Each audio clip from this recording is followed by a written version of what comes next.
সতীর ৫১টি পীঠ সম্পর্কে আমরা কম বেশি সকলেই জানি, তবে তার একটি পীঠ যে আমাদের উত্তরবঙ্গেও রয়েছে তা আমাদের অনেকেরই অজানা। হ্যাঁ, জলপাইগুড়ি জেলার বোদাগঞ্জে অবস্থিত ত্রিশ্রোতা মাতা ভ্রামরী দেবী মন্দির।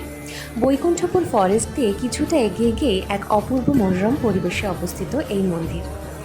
মন্দিরে প্রবেশ করা মাত্রই মায়ের এই অপূর্ব মুখখানা মনে প্রশান্তি সৃষ্টি করে। তবে এই স্থানটির মাহাত্ম্য আমার বিশেষভাবে জানা না থাকলেও এই স্থানটি এক অদ্ভুত রোমাঞ্চের সৃষ্টি করে, কারণ এখানে কোনো কৃত্রিম আলো নেই। এখানে অন্ধকারে ভক্তরা মোম ধূপকাঠি প্রজ্বলন করে। আর এইটা হলো মায়ের গর্ভগৃহ। বিশেষভাবে জানিয়ে রাখা ভালো, এখানে মায়ের বাম পদ পতিত হয়েছিল।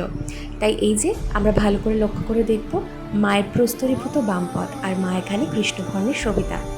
বাইরে বেরিয়েই এই নন্দী মূর্তি এবং মহাদেবের এক বিশালাকার মূর্তি অতিরিক্ত আকর্ষণ বলা যেতেই পারে। আর আমাদের পুজো শেষ হওয়ার ঠিক পরে ১:৩০ নাগাদ মন্দির বন্ধ হয়ে যায় এবং শুরু হয়ে যায় ভোগারতি। সবাই এখানে দাঁড়িয়ে ভোগারতি দেখছে এবং উন্মুখ হয়ে আছে মায়ের দর্শন এবং ভোগের জন্য। ভোগের লোক কেই বা সামলাতে পারে। আমরাও দাঁড়িয়ে পড়েছিলাম, আর আমাদের সাথে দাঁড়িয়ে পড়েছিল এই গোমাতাটিও। এই যে এবার আমরা দেখব ভোগের লাইন। এখানের প্রধান বিশেষত্ব হচ্ছে এই জোড়াবট। এই জোড়াবটের নিচেই এখানকার পূজারীরা সুন্দর করে খিচুড়ি পরিবেশন করছিল, আর আমরাও নিয়ে নিয়েছিলাম গরম গরম খিচুড়ি। আর মন্দির সংলগ্ন একটা ছোট্ট পদ্মদিঘির পাশে বসে সবাই সুন্দর করে প্রসাদ খাচ্ছে। আর এই মন্দিরেরই আরেক বিশেষ অংশ হলো এই অন্নপূর্ণা মন্দির।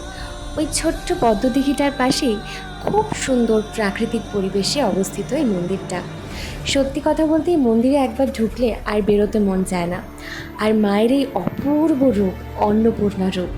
আর ভোলেনাথ মায়ের কাছ থেকে অন্ন গ্রহণ করছে। আর এই জোড়াবট একটু আগেই বললাম, নিচে আলাদা হলে উপরে গিয়ে গাছ দুটো মিলে গিয়েছে।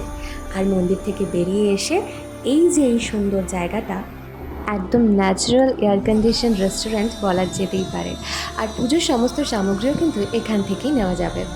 তো এখানে একটু খাওয়া দাওয়া করে একটু রিফ্রেশ হয়ে এবার চলো একটু ফটো মোটো তুলে এইবার মন্দির থেকে বেরিয়ে পাহাড়ের উদ্দেশ্যে যাওয়া যাক।